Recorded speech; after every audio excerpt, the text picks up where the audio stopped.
प्रिय दर्शकों, नमस्कार। एक बार फिर से उपस्थित हूं आप सबके सामने महत्वपूर्ण ज्योतिषीय कार्यक्रम और उसके साथ कुंडली का अध्ययन। आज का जो कार्यक्रम है वो सामान्यतः मैं आपसे थोड़ी सी चर्चा करूंगा कुंडली पे कि अगर कोई जातक, किसी जातक की कुंडली में मंगल दशम स्थान में हो, बहुत ध्यान से समझिएगा, और ये किसी भी लग्न की कुंडली के लिए यह सूत्र लागू होता है। मैंने इस पे अपने मेन चैनल पे कार्यक्रम भी बनाया है कि दशम स्थान में मंगल सबसे ज्यादा बली होते हैं, सबसे ज्यादा, मतलब वहां पे उनको बहुत श्रेष्ठ परिणाम करते देखा गया है। परंतु शर्त इतनी है कि वो अकेले नहीं होने चाहिए। मंगल उच्च के हैं और दशम स्थान में अकेले हैं, मतलब जातक गड़बड़ कर सकता है। चांसेस हैं कि वो कई बार उत्तेजित होकर के गलत निर्णय ले ले, या उसकी महत्वाकांक्षा उसे बार बार मारती रहेगी, ऐसा संभव है।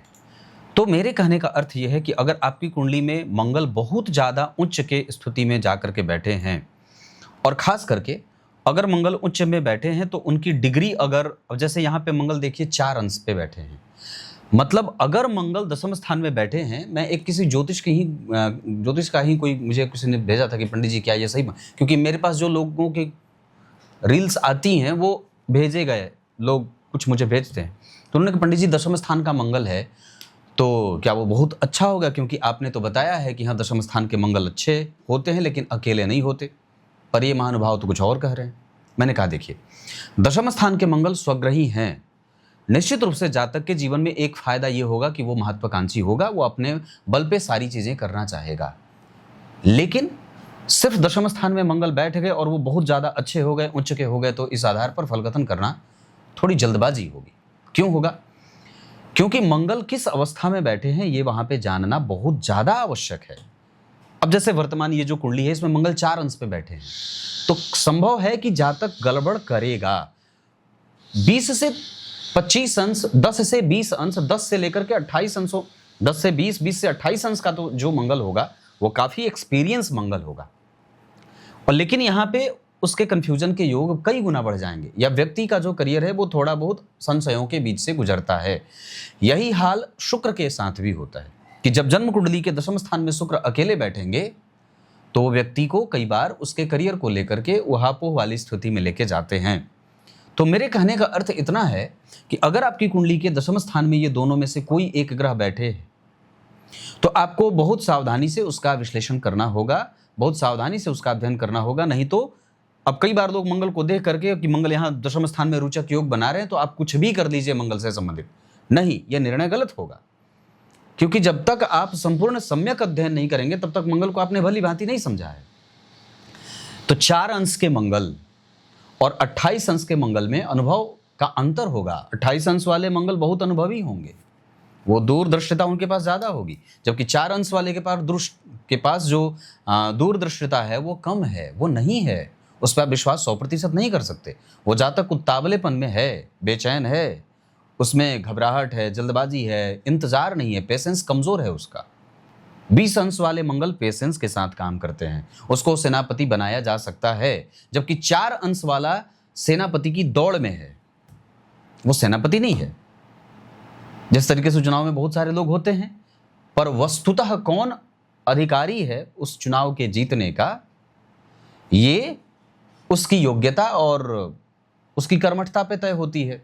तो वैसे ही यहाँ पे मंगल अगर आपकी कुंडली में 4 अंश पे बैठे हों, 1 से लेकर 10 अंश के बीच में भी बैठे हैं, तो ये कहीं ना कहीं आपको ये शाइन करते हैं, ये बता रहे हैं कि बाबू रे अभी सावधान रहो, जल्दबाजी मत करो, पेशेंस के साथ काम करना है, धैर्य के साथ काम करना है। और उसकी जल्दबाजी उसके स्वभाव में दिख जाएगी, उसका व्यवहार बहुत सारा जो है वो कई बार कांपता हुआ सा है ना। तो ये मैंने इसलिए बताया। इसके साथ एक पक्ष और भी होगा कि अगर उस मंगल पे शनि का प्रभाव है, जैसे कि इसी मंगल पे शनि का प्रभाव है, तो अब जब शनि और मंगल आमने सामने हो जाएंगे तो फिर आपको और भी ज्यादा सावधान होना होगा, क्योंकि तब यहाँ पे एक निगेटिविटी भी आपके ऊपर हावी हो रही है। और शास्त्र में इसकी बात कही गई है कि जब कभी भी शनि और मंगल एक दूसरे से समसप्तक हो जाएं, चतुर्थ दशम में हो जाएं, तो व्यक्ति का जीवन कई मामले में उदाहरण बन जाता है। अब ये उदाहरण कई बार बुरा ज्यादा बन जाता है, अच्छा कम। उस व्यक्ति के जीवन में घटित होने वाली घटनाएं कई बार समाज के लोगों को अनुभव दे जाती हैं, सीखने वाला बना जाती हैं। कई बार उसके साथ देखो ऐसा हो गया, ऐसा मत करना कि तुम्हारे साथ भी वैसा ही हो जाए जैसा इसके साथ हुआ। ऐसा नहीं होना चाहिए। माता पिता, प्रेम, दाम्पत्य, परिवार, संतान, धोखाधड़ी, इरिटेशन, आत्मविश्वास की कमी, डिप्रेस हो जाना, बहुत ज़्यादा मोटिवेट हो जाना, बहुत ज़्यादा किसी से प्रभावित हो जाना, अपने आप को ना समझ पाना, इस तरीके की गलती हम कर सकते हैं। तो मेरे कहने का अर्थ इतना है कि आपको अपनी कुंडली में ग्रहों को बहुत अच्छे तरीके से समझना चाहिए।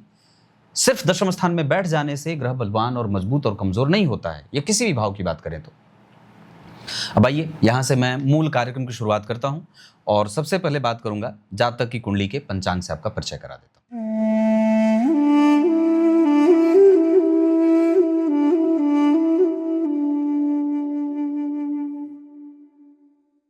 पंचांग बना फाल्गुन माह में।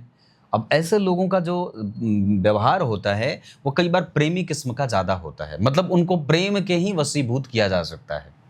ऊपर से राशि कन्या है, उत्तरा फाल्गुनी नक्षत्र है, तो हंसोड़ प्रवृत्ति, बहुत ज्यादा दिमाग ना लगाना, बहुत जल्दी किसी के प्रभाव में आ जाना, बहुत जल्दी किसी पे विश्वास कर लेना, है ना, तीखी प्रतिक्रिया नहीं देना, थोड़ा डरना, है ना, उत्तेजित है पर थोड़ा डर रहा है, अपनी पेट में बहुत सारी बातें पचा न पाना, वाचाल, बोलने में संतुलन कई बार व्यक्ति नहीं बना पाता है, मित्र और शत्रु के बीच का भेद समझ नहीं पाता है, परिवार जिसको शत्रु मानता है उसको मित्र बना रहा है ना।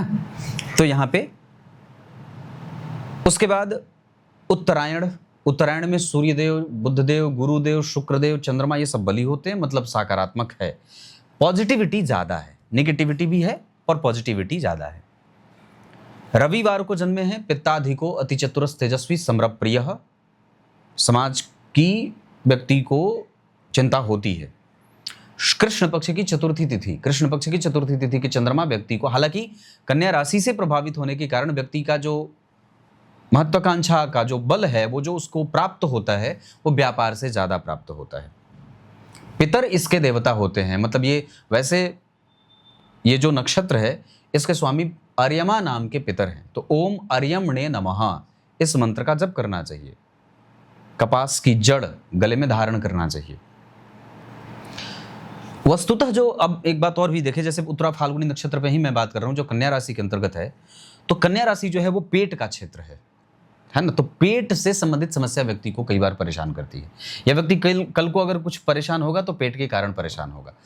अगर उस चंद्रमा के ऊपर किसी शुभ ग्रह की कोई दृष्टि नहीं रही और अगर वो चंद्रमा राहु और केतु के एक्सिस में आ रहे हैं तो हमें वहां पे सावधान होना हो। जैसे प्रोस्टेट भी कई बार परेशान करता है, अष्टम भाव के चंद्रमा केतु और राहु के संपर्क में, शुक्र जैसे शुभ ग्रह से दृष्ट हैं, गुरु जैसे शुभ ग्रह से दृष्ट हैं, इस वजह से व्यक्ति के जीवन में अनुभव बेहतर है ना, वो अनुभवी है और शानदार है, यशस्वी है, धर्म में रुचि है, आध्यात्मिक है, आत्मविश्वास से युक्त है, व्यापारी विचारों वाला है।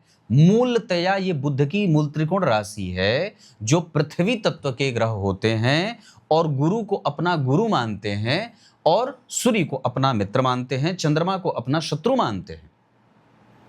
तो चंद्रमा जो है वो बुध की राशि में बैठे, और कन्या राशि विशेषतया बहुत बुद्धिमान राशि होती है।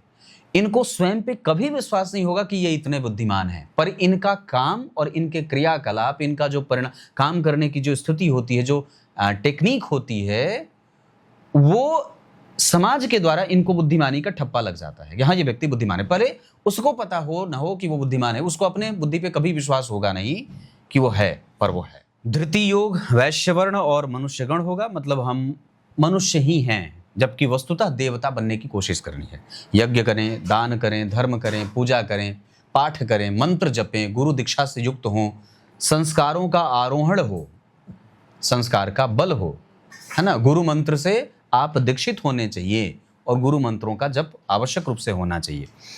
अब मूलतया मैं एक बात बता दूं, तो जैसे जो कुंडली बन रही है उस आधार पर लग्न का मान 3 अंश का है, और लग्न का मान जब 3 अंश का है तो आपको थोड़ा सावधान होना होगा निर्णय लेने में। लग्न में बुध बैठे हैं जो अष्टम के साथ साथ पंचम के स्वामी हैं, तो ये बुद्धिमानी तो वैसे भी प्रकट हो रही है, क्योंकि पहले तो आप उत्तरा फाल्गुनी नक्षत्र में जन्मे हो और ऊपर से लग्न में बुध बैठ गए, तो बुध लग्न में बैठ गए, गुरु से केंद्र में, मंगल की दृष्टि आ गई, राहु का प्रभाव आ गया, शनि की दृष्टि आ गई, तो उस बुध के ऊपर शनि की दृष्टि, मंगल की दृष्टि, राहु की दृष्टि, मतलब बुध जो बुद्धिमान था उस पर शनि की दृष्टि पड़ेगी, जो पंच लग्न के अधिपति हैं, तो आयु देंगे और आयु भर बुद्धिमानी रहेगी।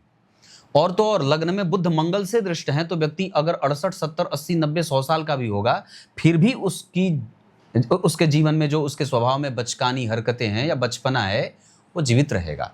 और राहु से प्रभावित होने के कारण लग्न पे और उस बुध पे, पंचम भाव के स्वामी और अष्टम भाव के स्वामी पे बुध की दृष्टि के ऊपर, बुध के ऊपर जब राहु का प्रभाव होगा तो व्यक्ति में तर्क वितर्क, ज्ञान अज्ञान, धर्म शास्त्र, पूर्व जन्म, ज्योतिष, ये सारी बातें उसको जानने की इच्छा प्रकट करता है और वो रहती है।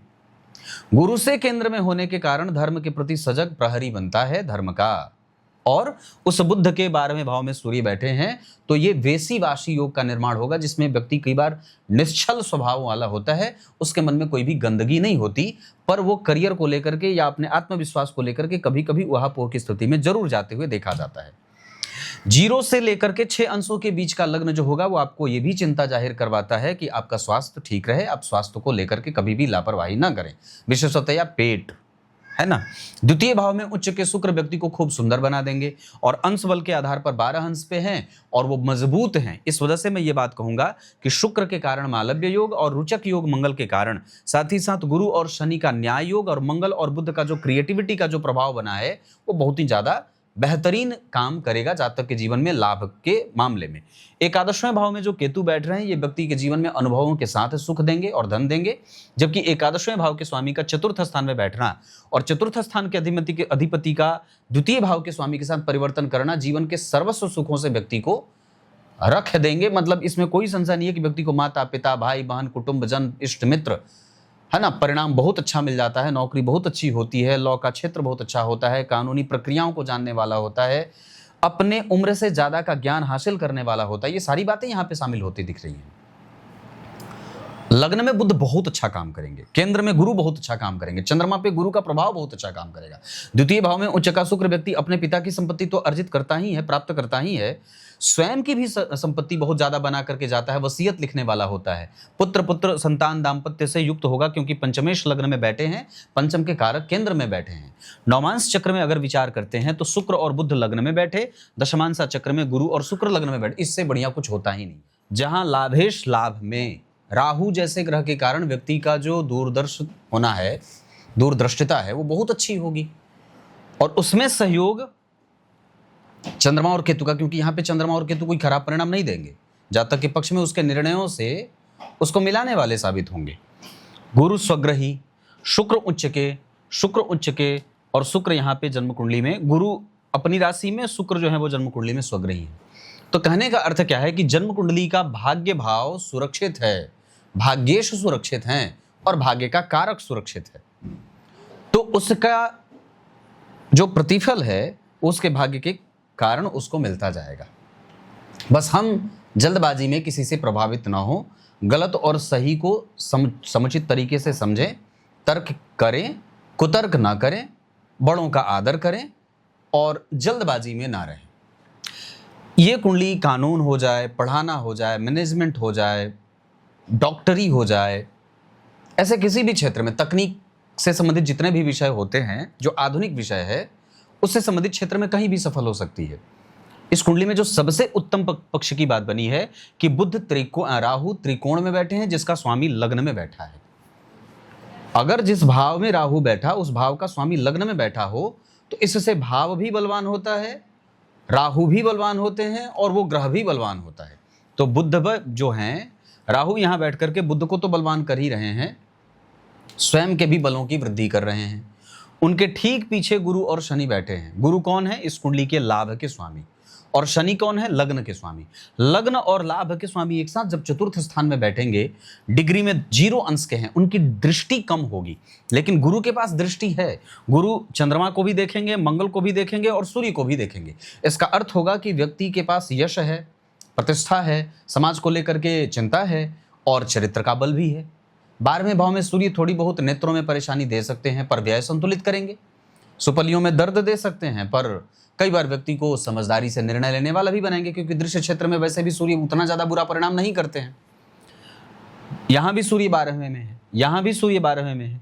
यहाँ पे मंगल जो है वो मित्रस्थ होकर के मित्र की राशि में बैठे हैं, जहाँ के स्वामी बुध लग्न में बैठे हैं। जहाँ सूर्य बैठे, मंगल जहाँ बैठे हैं सूर्य की राशि में, उस भाव का स्वामी बुध की राशि में, और बुध बैठ गए लग्न में। तो ये जो स्थिति नवमांश चक्र में स्पष्टता दिखाई दे रही है, इसमें यह होगा कि व्यक्ति अपने जिम्मेदारियों का निर्वहन करने वाला होगा और कभी भी ऋण में नहीं जाएगा। 12वें भाव के सूर्य व्यक्ति को कई बार जल्दी जल्दी काम करने वाला बना देते हैं, है ना। तो यहाँ पे हमें सावधान होना होगा। बाकी एक पक्ष और बताता हूं जो सबसे मुझे अच्छा दिखा था कुंडली में। ये देखिए, जन्म कुंडली के 6वें भाव में मंगल बैठे हैं सिंह राशि में, यहां मंगल बैठे हैं सिंह राशि में, और यहां मंगल बैठे हैं वृश्चिक राशि में।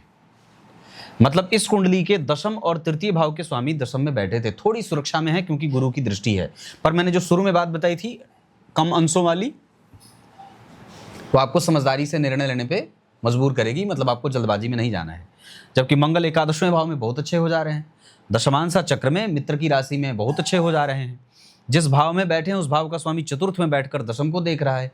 दशम भाव के स्वामी लग्न में लक्ष्मी संपन्न योग बना रहे हैं।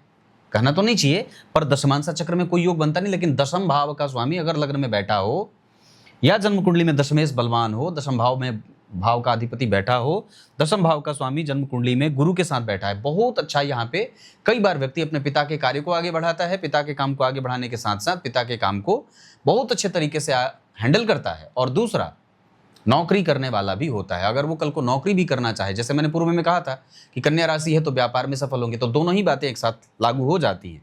कुंडली के ग्रह अगर बलवान हो तो आप जहां कहीं भी छुएंगे सोना निकल जाएगा, है ना। समय खराब रहेगा तो नाव डूबेगी, समय अच्छा है तो आपकी यात्रा सफल होगी और आप वापस समुद्र से बहुत भारी भारी रत्न धारण करके और निकाल के ला सकते हैं।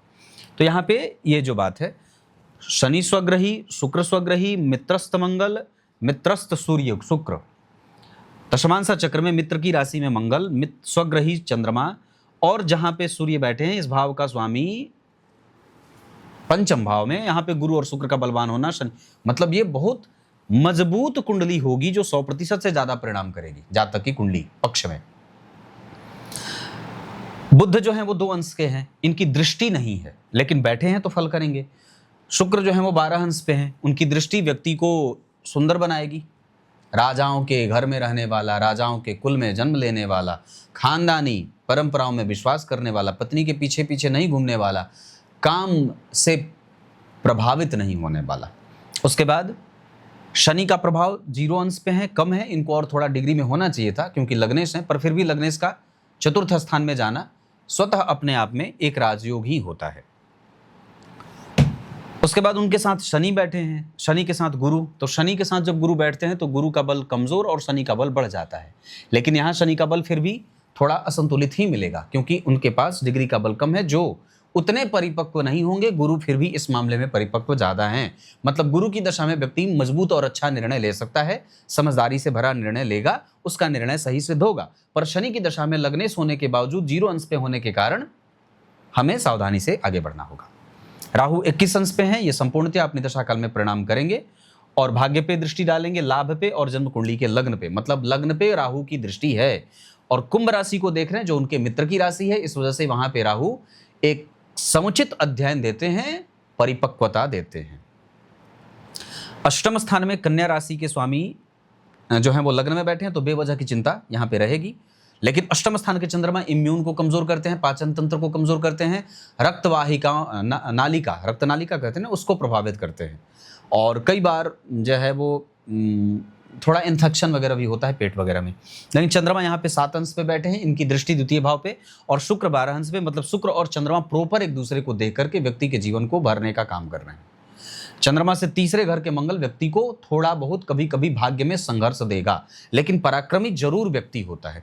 चंद्रमा से चौथे घर के केतु व्यक्ति स्त्रियोचित स्वभाव वाला कई बार होता है, और चंद्रमा से 5वें घर में सूर्य अपनी बुद्धि का इस्तेमाल करने वाला, ज्ञानी, सुखी, श्रेष्ठ मानसिकता, चरित्रवान, गंभीर, न्यायप्रिय, निश्चल भाव वाला, सबको प्रेम से देखने वाला, ऐसा भाव रखता है।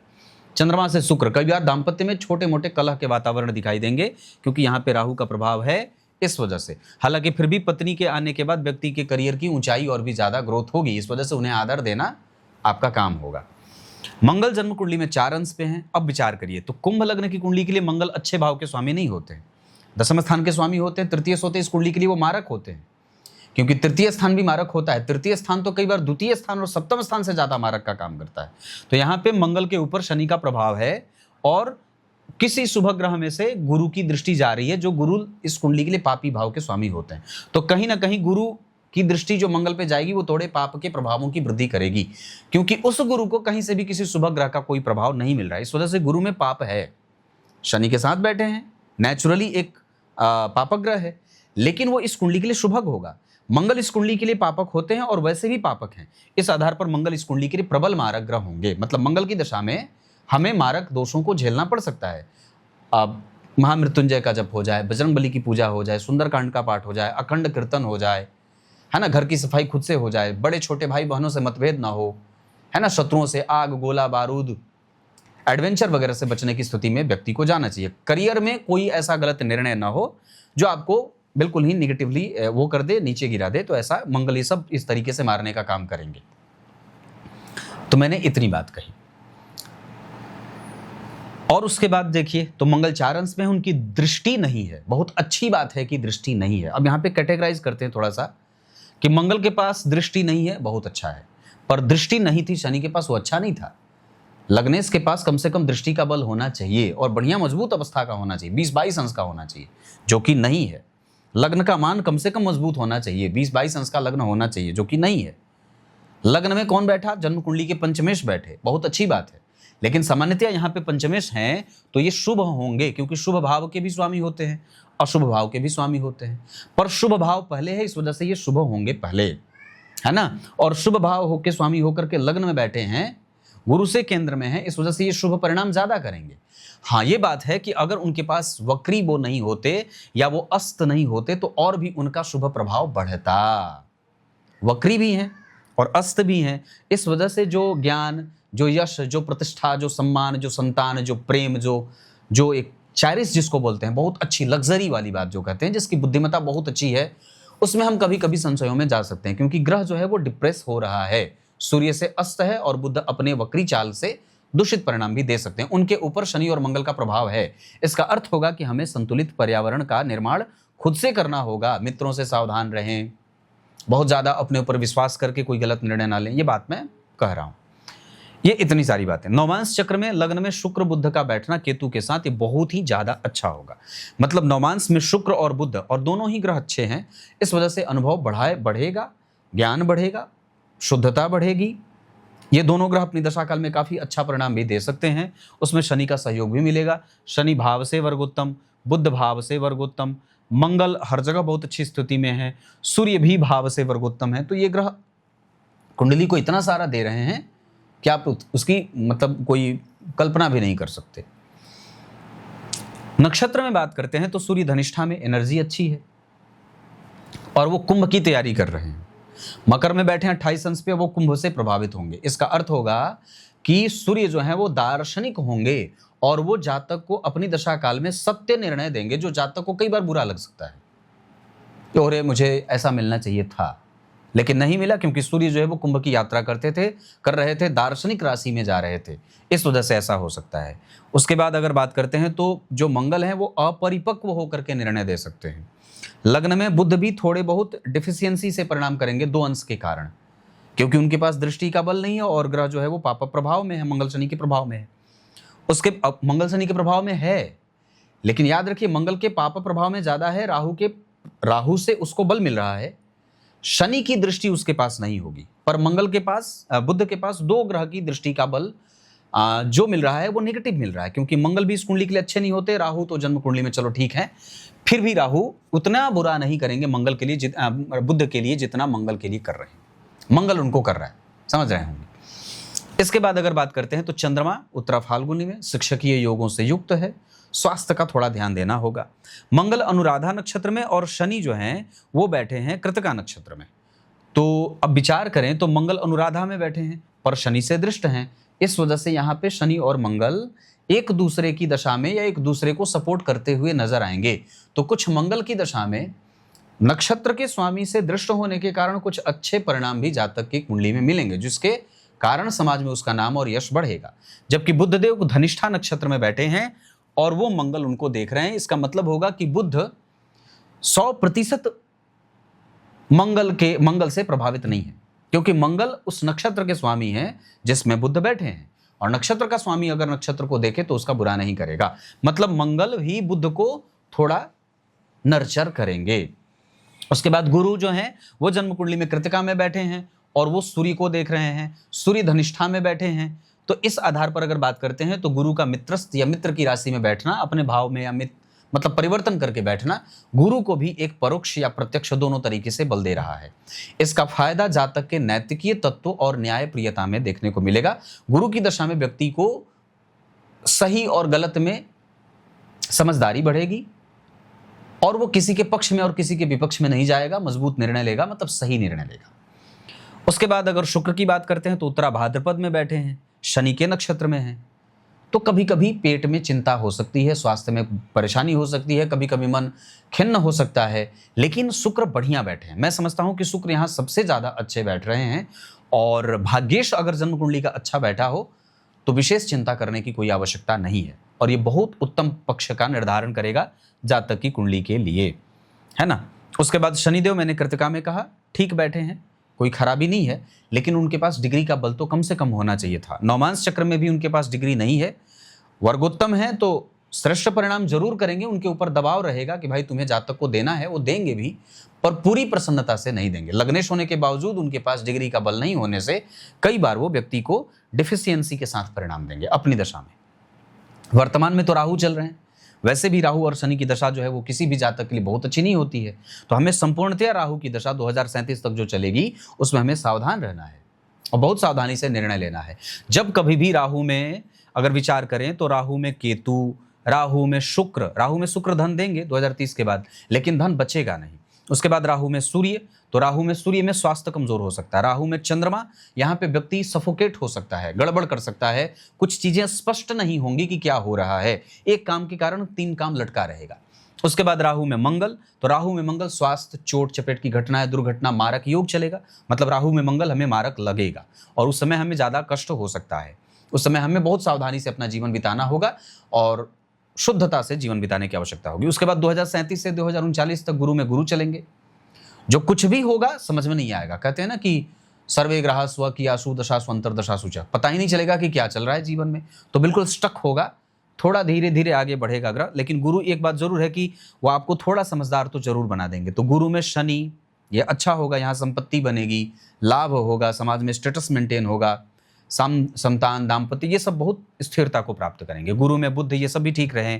गुरु में केतु फिर से एक बार स्वास्थ्य की चिंता दे सकते हैं। गुरु में शुक्र वापस व्यक्ति को बहुत अच्छी सफलता देंगे, जो बहुत ज्यादा मतलब ऊंचाई व्यक्ति को दे सकता है। उसके बाद गुरु में सूर्य भी व्यक्ति के प्रतिष्ठा को बढ़ाएंगे। उस समय धन भले कमाएगा, लेकिन व्यय व्यक्ति का संतुलित रहेगा और उसका ज्ञान बल बढ़ा रहेगा।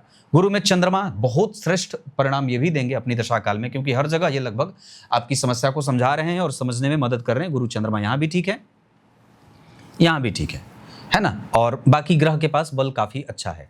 गुरु में मंगल 2050 में बहुत बात की बात हो जाएगी, उतनी दृष्टि तो मेरे पास नहीं है, पर फिर भी मैं एक बात जरूर कर सकता हूं कि गुरु में मंगल तक व्यक्ति जो होगा बिल्कुल ऑटो पायलट मोड में चला जाएगा।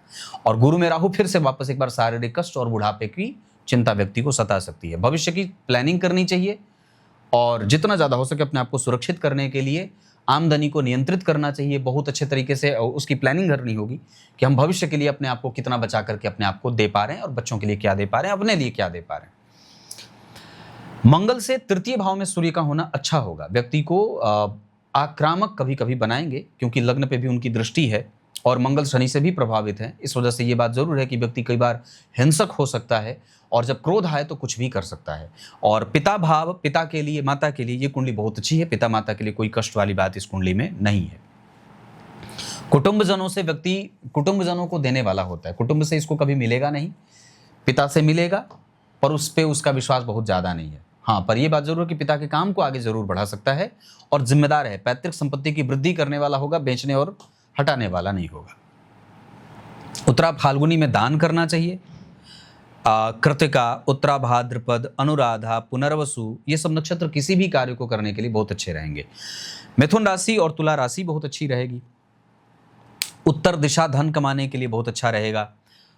दक्षिण और पूर्व की दिशा भी बहुत अच्छी रहेगी। मीन राशि की जातिकाएं, उसके बाद मकर राशि की जातिकाएं, सिंह राशि तो नहीं पर काफ़ी हद तक इस कुंडली में मकर और वृष राशि की जातिकाओं से विवाह किया जा सकता है। विवाह की दिशा उत्तर रहे तो ज़्यादा बढ़िया है। जिसमें आप रह सकते हैं वो भी उत्तर दिशा का मकान हो तो बहुत अच्छा रहेगा। दशमांसा चक्र बहुत अच्छा बना हुआ है और वहाँ पे शनि, शुक्र, बुध, मंगल, गुरु, चंद्रमा बहुत अच्छे हैं। मतलब यहाँ पे भी जो स्थिति बन रही है, यहाँ जो स्थिति बन रही है और जो दशमांसा चक्र में स्थिति बन रही है, वो व्यक्ति को बहुत अच्छी लग्जरी लाइफ दे रहे हैं। नौकरी में अच्छे पद वाली नौकरी दे रहे हैं। डॉक्टर वगैरह के भी विशेष योग बनेंगे। कानून की पढ़ाई का भी विशेष योग बनेगा और व्यक्ति ऊंची शिक्षा में बहुत अच्छी सफलता, अगर कुछ नहीं तो फिर भी उसका जीवन कभी भी कटघरे में खड़ा नहीं होगा। वो अपने आप को कभी भी संशयों में नहीं देखेगा और जीवन जो भविष्य है वो बहुत उज्जवल है, क्योंकि अभी आने वाले हैं गुरु। और अगर बाद में शनि भी आते हैं तो शनि व्यक्ति को एकांत में ही लेके जाएंगे, लेकिन फिर भी बहुत अच्छी रहेगी। मतलब गुरु की दशा व्यक्ति को संपूर्णतया बिल्कुल पटरी पे ले जाने वाली होगी। राहु की दशा के एंड तक व्यक्ति के पास मार्ग मिल जाएगा और गुरु उसको नरिश करेंगे, आगे बढ़ाने में मदद करेंगे। ये बात है। जीवन पर्यंत इस कुंडली में पुखराज सफेद धारण किया जा सकता है। बुध का रत्न पन्ना भी इस कुंडली के लिए बनेगा। वार के हिसाब से इस कुंडली में बुधवार और शनिवार बहुत अच्छे रहेंगे। शुक्रवार भी बहुत अच्छा रहेगा। और विभिन्न वर्ग चार्ट के आधार पर बात बता दूं, 200% ये कुंडली कभी कष्ट को प्राप्त नहीं करेगी, कभी भी नहीं। मैं ये लिख के दे सकता हूं, क्योंकि जितने भी ग्रह हैं उनकी जो डिग्री है और जो उनको चक्र मिल रहा है, उस चक्र में D60 चार्ट देखें या आप D16 चार्ट देखें, D30 चार्ट देख रहे हैं, चतुर्विशांश मतलब आप षोडशांशा देखें, जितना भी वर्ग चार्ट देख रहे हैं, सब में शनि, मंगल, राहु, केतु, चंद्रमा, यहाँ तक कि गुरु और शुक्र सब व्यक्ति के जीवन को सुखी बना रहे हैं। थोड़ी बहुत गड़बड़ी सूर्य और बुध करते देखे जा रहे हैं, जिसको मैंने विश्लेषण में रखा है कि बुध के ऊपर मंगल थोड़ा बहुत नेगेटिव होंगे। शनि का प्रभाव तो है नहीं वैसे दृष्टि का, लेकिन फिर भी बुध चाहे कितने भी खराब होंगे, व्यक्ति के जीवन में संघर्षों के साथ ही सही पर धन तो दे देंगे और उसको दूरदर्शिता मिलती रहेगी कि हाँ भाई ये मुझे इतना करना है, ऐसा वाला। बाकी ये कुंडली भवन भूमि वाहन के मामले में गुरु, शुक्र, बुध, चंद्रमा, ये सब ग्रह भवन भूमि के मामले में बहुत अच्छा परिणाम करेंगे। अरिष्ट चक्र के आधार पर हमें सूर्य, शनि, मंगल और राहु केतु की दशा में अपने स्वास्थ्य का विशेष ध्यान देना होगा, जबकि गुरु, चंद्रमा, बुध और शुक्र की दशा हमारे स्वास्थ्य को ठीक रखने वाली दशा होगी। इतनी सारी बातें क्लियर है? तब तक के लिए बहुत बहुत नमस्कार।